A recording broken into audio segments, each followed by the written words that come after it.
Hey guys, welcome to second semester of RL. The second semester, it focuses on analytic geometry. So I thought I'd start off by talking about, what is analytic geometry? Um, so it's the study of geometric constructs using an algebraic approach. So I'm going to be solving it using equations, but I'm going to be working with geometric constructs. Okay, so you might have had something like this called coordinate geometry when you took geometry.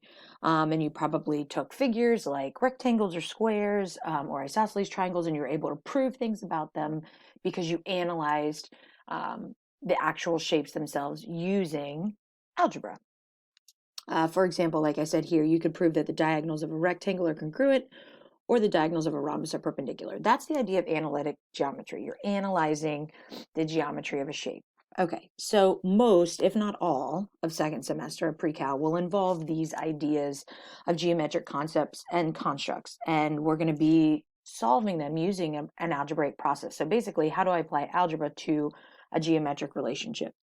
Okay, so chapters 11 through 15 are kind of all one unit based on lines in two space and then eventually three space. And we'll work with planes, of course, because those appear in three space.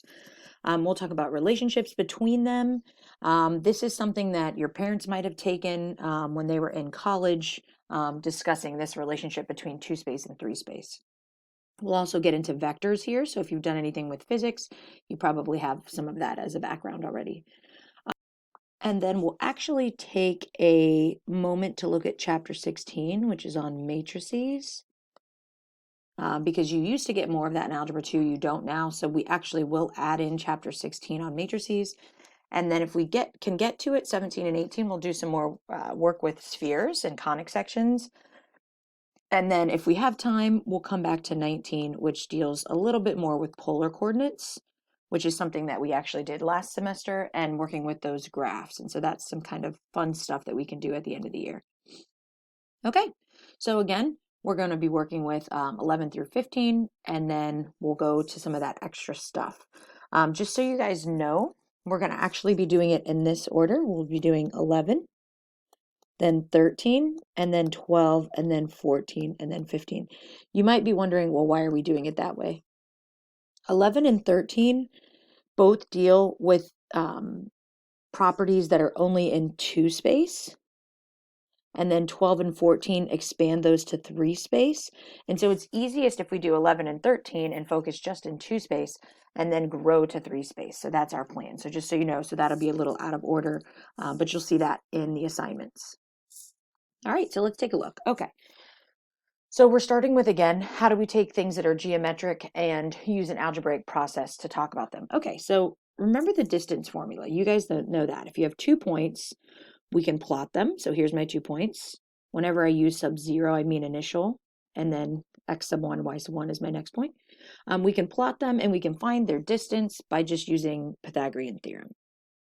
Okay, so again, for example, if I wanted to find the distance between these 2 points here, I basically just need to know how much it changes in the x direction, so the change in x squared plus the change in the y squared square rooted. So it's literally just a Pythagorean relationship. You're finding out how long this side is, which is here. You're finding out how long this side is, which is here. This is just your change in x, your change in y, and so you're squaring those and square rooting. This is lambda. We're going to use that a lot in this chapter to represent that length. Okay. So we're not only going to use coordinates of points to describe our lines, but we're also going to be directing our lines, and that's going to be important. So we're going to talk about lines having a positive or a negative direction. So let's look at how this could work. And we'll look at kind of our old standby of slope-intercept form, but it probably isn't going to be enough to help us solve the kind of questions that we're going to look for. So keep that in mind as we go through this, maybe why we're not choosing to use that old standby. Okay, so I'm going to start this problem, and then if you want to pause it, I'll let you know when you can pause it and try some of these questions on your own. Okay, so suppose we have a line that goes from point A, which is 2, 3, so that's right here, and it's positively directed towards 5, 7, which is here. That's why on this line you'll see this little arrow, because it's showing that it's positively directed towards B, which is 5, 7. Okay. We could write the equation of this line and we could put it in slope-intercept form, we could put it in standard form, but I don't think that's going to help you with the questions that I'm asking you below. So this is what I want you to, this is where you would take a time to pause the video and see if you can answer these 3 questions. So go ahead, pause the video, and see if you can take the relationship. Again, I would use the picture to help you to see if you can answer these 3 questions. Okay, so hopefully you've had a chance to try this now that you've paused the video and come back. Let's take a look at this relationship. Okay, so we're going to use this graph paper that I have here to figure out if we moved where where we would arrive if we moved 5 units along the line. How about 15? How about -10? Okay. So hopefully, as you were doing this, you started to realize, well, I should probably figure out how long it is from A to B to help me start getting some of these things that I want. So how can I do that? Well, I can look at the change in X and the change in Y. So it looks like I went 3 in the X direction and up 4, which means hopefully you guys saw that the hypotenuse, or the lambda, as we called it on the previous page, is 5. So by going from A to B, I'm moving in a chunk of 5. So it said, at what point would we arrive if we moved 5 units along the line? Well, again, remember you're starting at A. And so if I start at A and I go 5, I arrive at B, which is 5, 7. Okay, that one was pretty easy. What about 15? So what if I went 15 units along the line? Okay, if I go 15 units from A, so remember I'm starting at point A, so I'm going to kind of draw a little drawing off to the side here. I've got point A. If I want to go 15, some of you might have thought of this as, well, I need to basically do 3 of these movements, right? So instead of just going 3, 4, then I would expand that to, because that would just be 5 here. I need to go 15, so I need to do 3 sets of that. So then you could think of it as multiplying this side by 3, 9, and this side by 3, 12. So hopefully you started to notice, oh, this is just a similar, these are similar triangles, right? So as long as I grow each side at the same rate, my hypotenuse will also grow at the same rate. Okay, but I had to figure out where that landed me. So let's see, I needed to add 9 to the X and add 12 to the Y. So if I started at A, which is 2, 3, and I add 9 in the X direction, positive X direction, and 12 in the positive Y, it's important because eventually those could be negative. Looks like I end up at 11, 15. So for that second one, I ended up at 11, 15. All right, and then the last little one for this first guy is what about if I wanted to go to -10? So as you might have guessed, if I want to go negative, instead of moving towards B, I'm going to move away from B. So I'm going to move this way on the line. And I want to go 10. So again, I picked a nice number, because if I wanted to move in chunks of 5, then I would just have to go double the amount in that direction to go -10. Okay, so what does it do to my change in X and change in Y? Well, my change in Y was, it used to be 4, but it was +4, so now I'm going to have to go -4, but I have to double that, right? So I'm actually going to go -8. This used to be 3, but I'm going in the opposite direction, so now I'm going to go -3, and I'm going to double it, so -6 would move me here. And so let's see. So again, if I started at A, which was 2, 3, I'm going to subtract 6 from the X because I'm doing 3 doubled in the opposite. And I'm going down 8, which is 4 doubled in the opposite. So that one I ended up at -4, -5. If you need to take a second to pause it, take a look at that again, go for it. So this was all nice, but it was nice because I was moving in multiples of 5, which was the same as the distance on the hypotenuse. So then I changed it up in the second question. What if I wanted you to find a point that was between A and B and it was 2/3 of the way from B to A? So let's take a look at that. So I'm going to do my little drawing here. Okay, so I want to be 2/3 of the way from B to A. Careful, B to A. 2/3 of the way, that would mean this is 2/3 of the whole thing, which I'm going to call lambda, right? 2/3 of that. but we keep moving from A. So if this is 2/3, how much do I actually want to go in that direction? 1/3 of the lambda. Okay, so well, how much is the distance from A to B? 5. Yeah, we did that before. So that means I only want to go 1/3 of that distance, or 1/3 of that lambda. So 1/3 of 5. So I only want to go 5/3. But again, guys, remember you've got, so here's your little triangle, A, B. See, the original was 3, 4, 5. So if I want to cut that down to going 1/3, that's going to make this 5/3. But then every other side is going to get changed by 1/3. So 3/3 is actually nice, 1, and 4/3. So to get here, which is 2/3 this direction, but 1/3 that direction, I would start at A, which was 2, 3.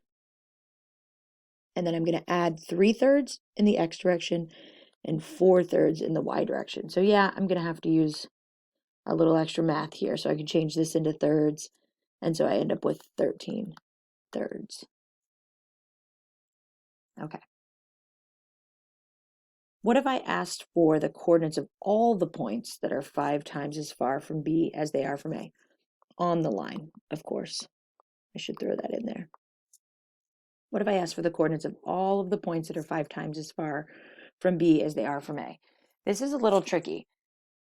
So we want to be 5 times as far from B as they are from A. When they say they are from A, think of that as your initial value. So when I say that, I'm going to let that point, I'm going to call this point X. And so this part right here is XA or AX. So I want the distance from B to be 5 times that. So let's do a drawing. We've got A, we've got B, and we've got this point X. And X, there's actually 2 solutions for this. So hopefully, again, you might have tried this. So one of them would be X is, so you want a point that's 5 times as far from B. So it's going to be further from B. So I'm going to put this random point here. What do I know? I know that this distance here is 5 times this distance, because that's what they said.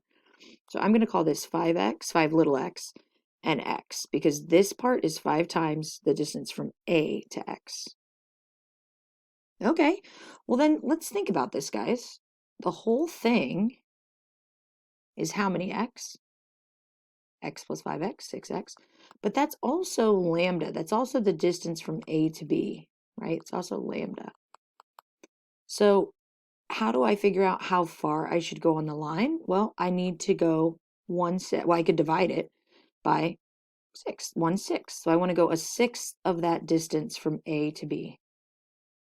Okay, you guys already know that the distance from here to here is 5. So then that means I need to go 5/6 of the way. So each of these dimensions needs to get multiplied by 5/6. Okay, so let's do that. I need a little bit more room. So I'm going to scoot this guy down a little bit. Okay. So that means in my X direction, instead of going 3 and 4, I need to go 5/6 of the way. Right? So I'm going to multiply this by 5/6, and I'm going to multiply this by 5/6, because I only want to go 5/6 of the way. Okay, so again, I could get out my calculator and see what these values are. I'm doing it as we speak. I am not, because my calculator's dead. Okay, so this would be 15/6, or I would probably change that to 5/3. 5/2, excuse me. So 2.5. Okay, that wasn't too bad. This guy is 20/6. We'll reduce that both by 2. So we've got, what do we got there? 10/3. But remember, we want the coordinates. So I started at A, which was here. So I'm going to start at 2, 3. I'm going to add 2.5 for the X, and I'm going to add 10/3 for the Y. So that looks like 4.5 and then comma 19/3. So there's one answer. But there is a second. So let's look at the second choice. The second choice is you can be farther from B and closer to A, but be on the other side. I wonder if anybody caught that. So I could also have X be here, and this would be true. Now, look at what I'm going to do differently. The distance from x to b has not changed. It's still 5 times the distance between a and x, but they're in a different spot now because of x being over here. The distance between xa, still x, and the distance between xb is still 5 times that. Okay, well, first of all, I need to go in the opposite direction, so I need to keep in mind this is going to be a negative length. But now, because this is all 5x, that means this is 4x. So that means that x, you can think of 4x as being the whole thing, lambda, which means you only want to go a fourth of lambda to go x. And you want to go in the negative direction. So basically my multiplier is going to be negative 1/4. Okay, so again, my change was 3, 4. So I'm going to multiply each of these by negative 1/4. Because I'm going in the opposite direction. Okay, so I get negative 3/4 here, and I get negative 1 there. And again, I have to go from A, so that would be 2, 3. I'm going to subtract 3/4, I'm going to subtract 1. So for this guy, I've got 5/4, and for this guy, I have 2. So there are my two options. I would watch that a couple of times to get a feel for that. Okay, so let's continue. All right, so suppose that we know 2 points on a line, and we want to move a particular distance d along the line from one of the points towards the other. Again, remember, we have this idea of being positive and negative. We'll talk about that more as we go on, because we're going to go from here to here. So that's positive. If we go the opposite way, that's negative. Okay. All right, so once we have these 2 points, I'm gonna set it up. So again, if we have 2 points, p sub 0, p sub 1. Let's think about this. If we want to move a particular distance d,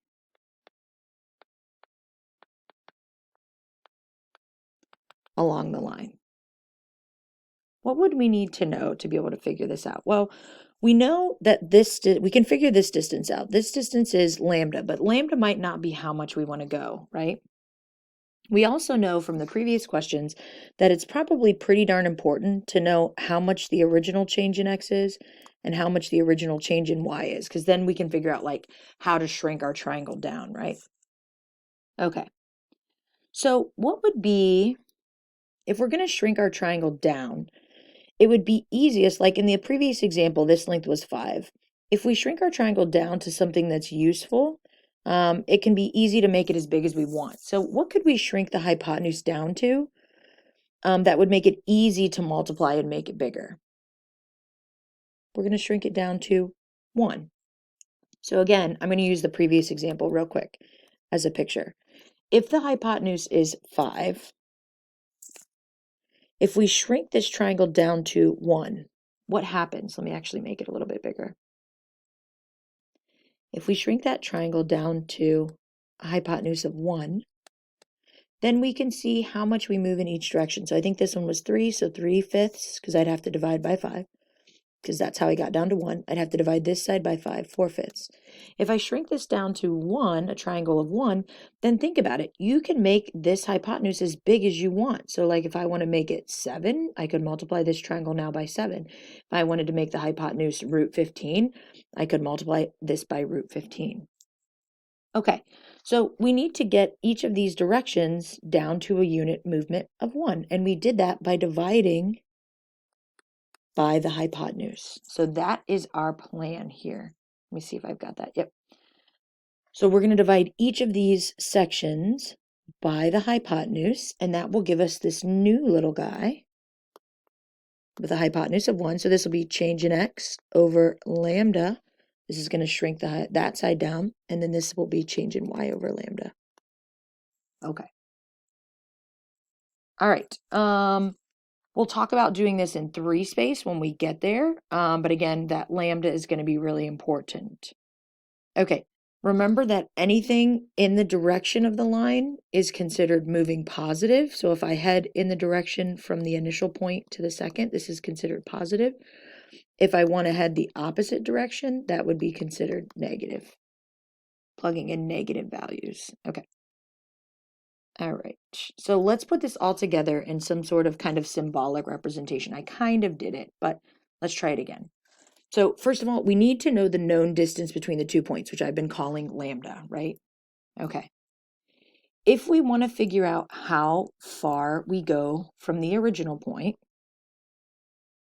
so again, we'll call this p sub 0, p sub 1. If we want to know, if we want to figure this out, how we're moving, then you're going to add a certain amount in the x direction and you're going to add a certain amount in the y direction. But remember, it's easiest for us to do that. If we want to go a particular d value, we got to figure out how much we change in the x direction over lambda. Remember, that's because that gets us down to 1 and then takes us as big as we want. So this is telling us how much we're moving for each unit of 1 on the x-axis, or on the actual line itself. And for the y, we're going to do the same thing. Okay, this is going to give us our x change and our y change, but we have to start at the original point. So let's go over here. So if we wanted to move from x sub 0, y sub 0 to towards, x1, y1, so those are our original 2 points, and we wanted the new coordinate going a particular distance d, we would start with our initial value. So we would start with whatever the original x is, and then we would add this change. But if we only added this change itself, that would only move us 1 unit. So if you want to go a particular distance d, like if I wanted to go 7 units total, I would have to take this times 7, or I'd take it times the distance that I want. So that's what I'm going to do here. So I'm going to add the change in x over lambda. Remember, this part is giving us a movement of 1. If I want to go more than 1, that's when I'm going to multiply that part by d. So again, if I took this change and multiplied it by 2, then I would go 2 of those movements along my line. My hypotenuse would now move 2. Same thing goes for the y, if you think about it.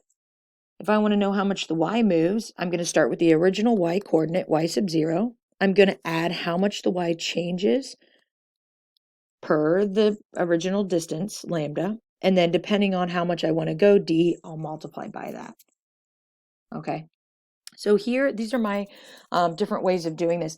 This is actually called a parametric. You've heard of parametrics before. And that's because the x and y's move according to an extra parameter. And this extra parameter is d. So that kind of tells us. So let's look at an example real quick. I'll start back with that one that we had originally done. So if I have a and b, and again, my line keeps going. And let's say that I wanted to find the point that is not a nice number. We already know this is 5, like from the previous example. Okay, let's find the point that is, 18 units from A. Okay, if we want to go 18 units, that's not a nice multiple of 5. So again, what we said we can do is we're going to shrink this triangle down to a unit of 1. So we're going to divide all the dimensions by lambda. So if I divide 5 by 5, because lambda is 5, the distance between them is 5, I get 1, which is what I want. This side was originally 3, so this side will be 3/5, that's this.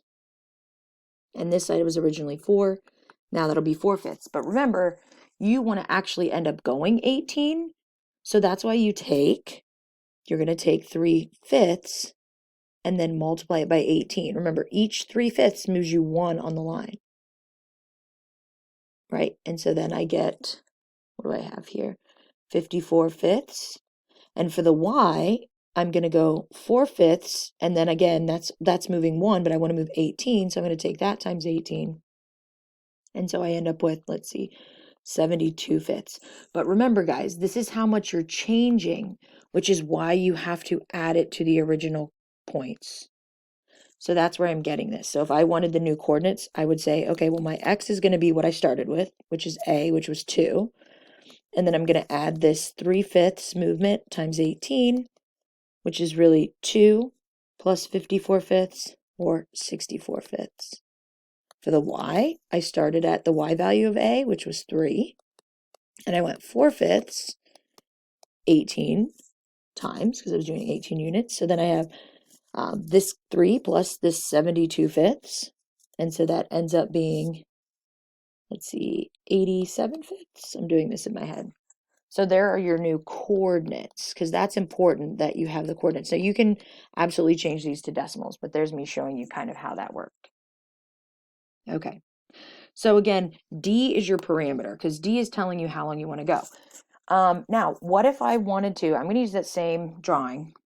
What if I wanted to go this time, I wanted to be, let's do 7 units from B towards A. Whoa, little different. Well, this is not that hard.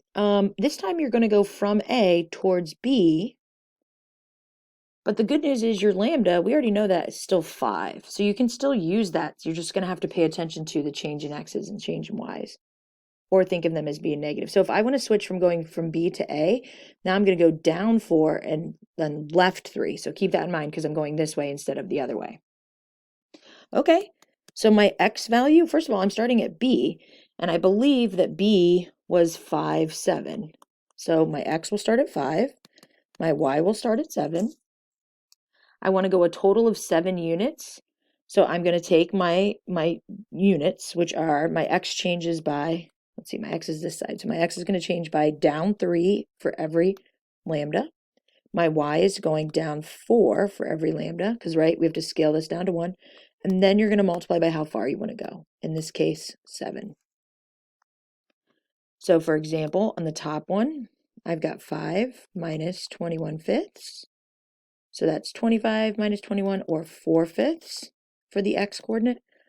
Here I've got 7 minus 28 fifths, or 35 minus 28, so I have 7 fifths. So my final coordinates would be 4 fifths, comma, 7 fifths, which makes sense, it's over here. And then that would move me 7 from B.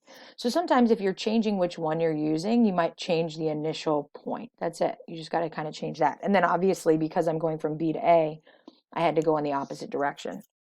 But you'll get a chance to practice those.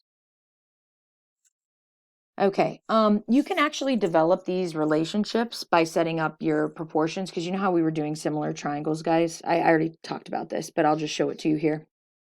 So what I mean by that is the original triangle is lambda, and let's see, this side is the change in x, this side is the change in y.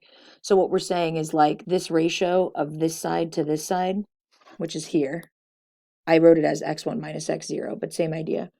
That ratio is the same as if I were to do the little triangle, which would be any distance d. You would find this change here. So you'd have to find whatever this change is, which is what that is.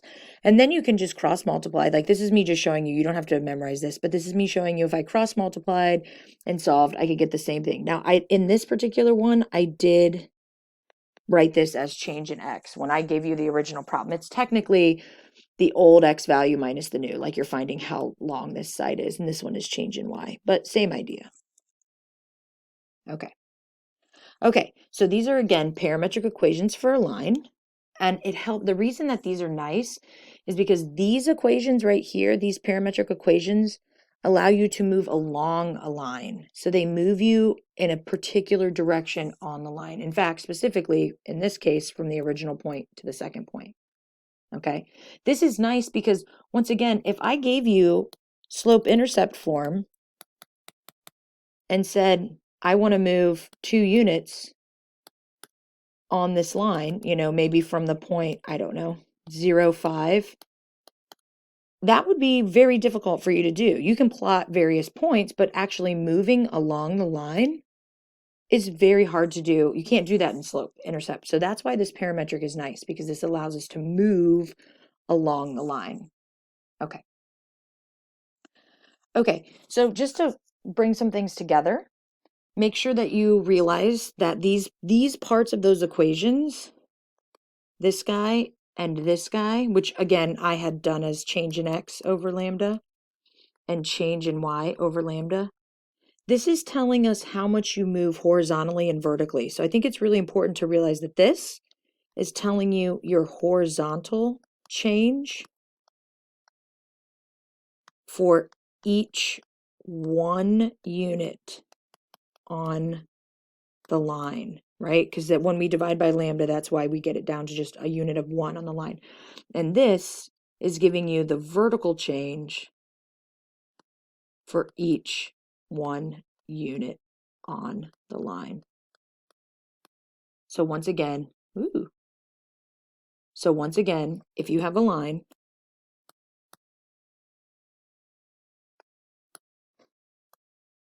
and you want to move along it, change in x over lambda, this is going to move you 1 unit, however that works, however that may end up being by going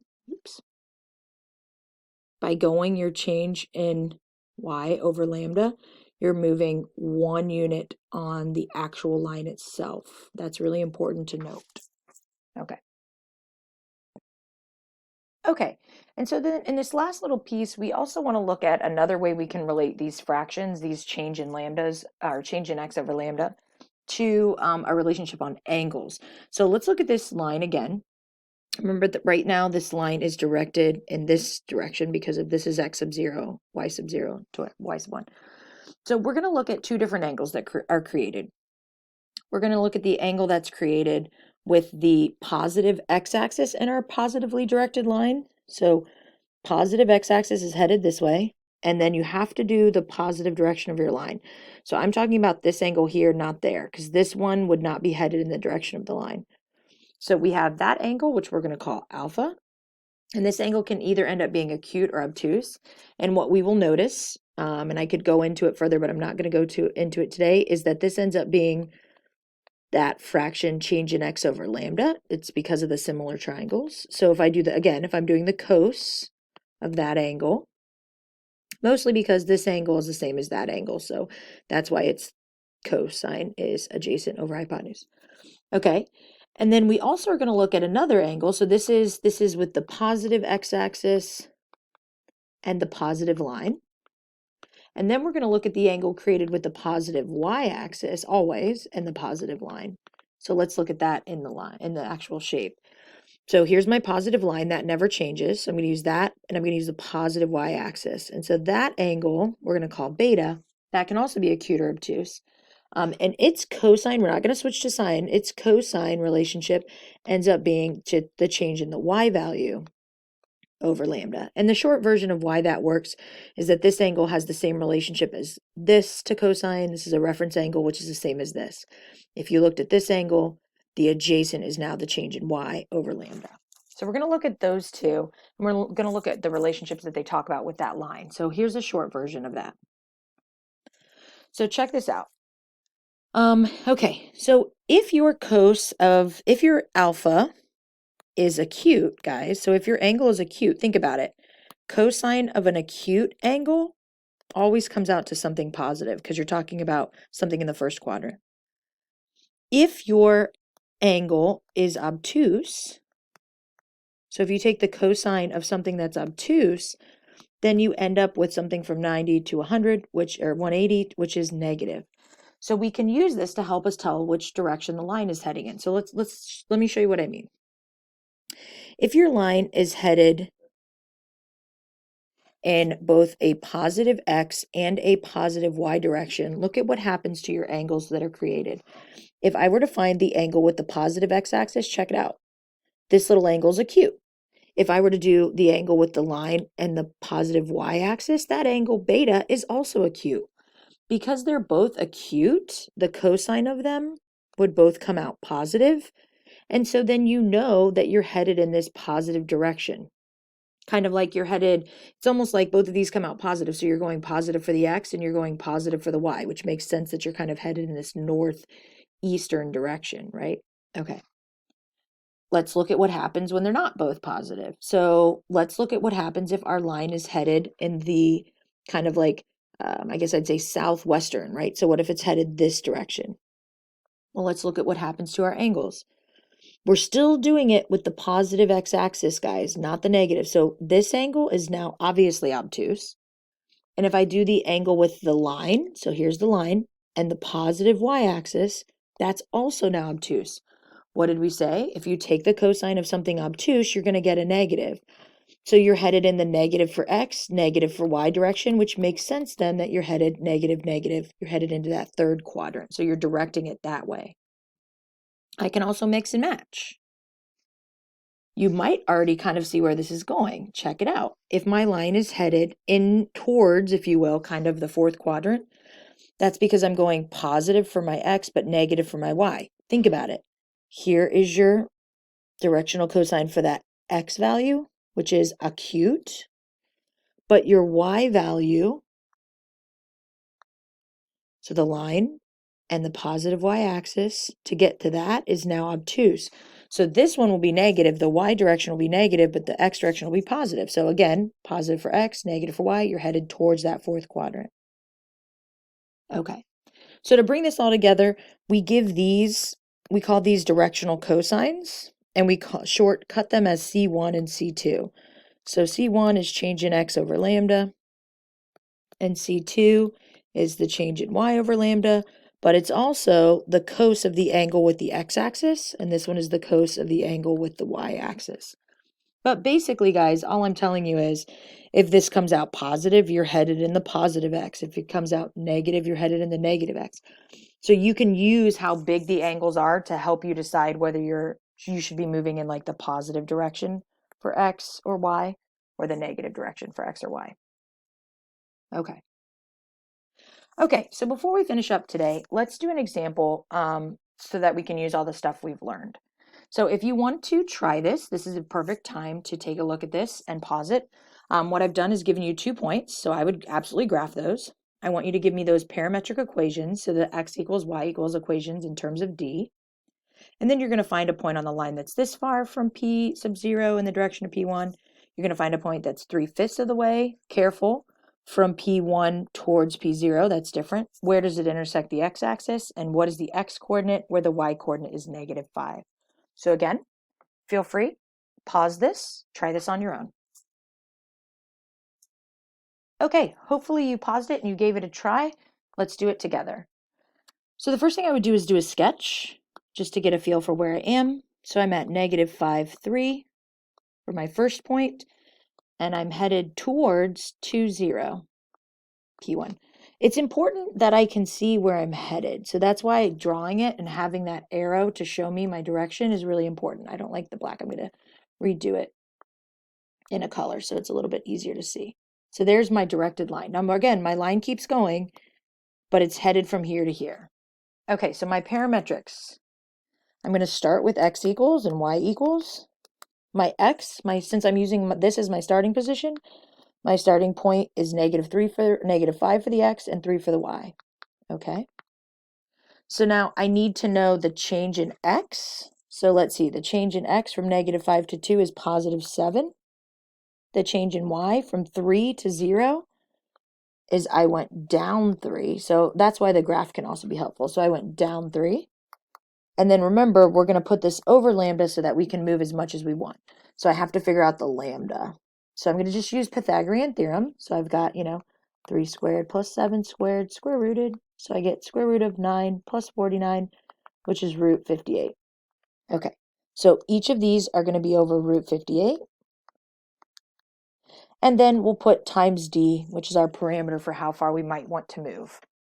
So again, if I want to go 2 units, I'll plug in 2. If I want to go root 58, I'll plug in root 58.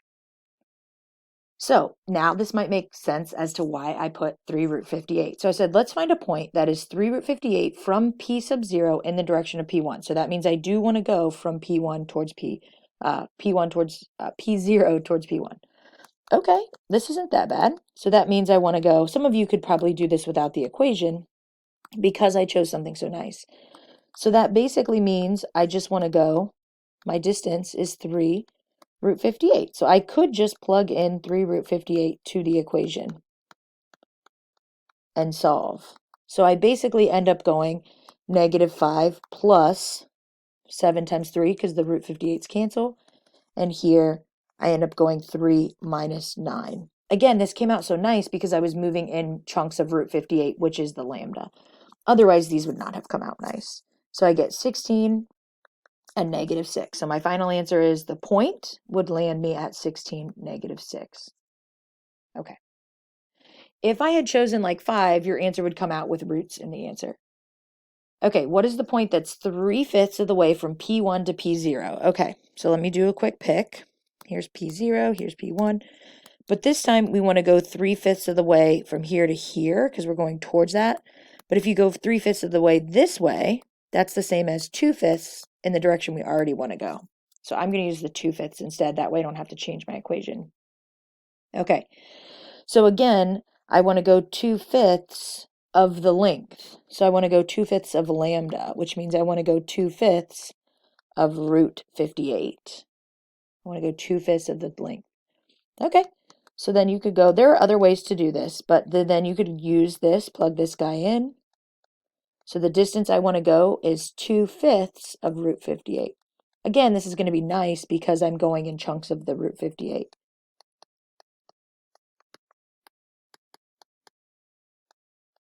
Okay. All right, so then I end up going -5 plus, let's see, the root 58s are going to cancel, and I get 14/5 for that part. And here I get 3. The root 58s are going to cancel, -6/5. So again, if I want to leave these as fractions, I have -25 plus 14, so -11/5. And then here I have 15 minus 6, which is 9/5. You could also change those to decimals. And you can absolutely use your calculator for this. So let's see, this would be like -2.2. I'm running out of room. -2.2 and then 1.8. So you could do it like that. Again, the reason I didn't use 3/5 of lambda is because that said 3/5 from P1 towards P0. So instead I used 2/5. Now, some of you might have said, so I'll scoot this guy down. Some of you might have said, well, what if I just went, since it said 2/5 of the way, couldn't I just do like -5 and then go like 2/5 of 7? Sure, it's going to give you the exact same thing. And that's only because of the fact that you're going a certain distance of the lambda. So some of you might have thought of it like that, and that's totally fine. You get the exact same answer out. Okay, where does the line intersect the x-axis? This is when you have to think about what hitting the x-axis would mean. Hitting the x-axis would mean that what value is 0? Y is 0. That's the big piece. So take your y equation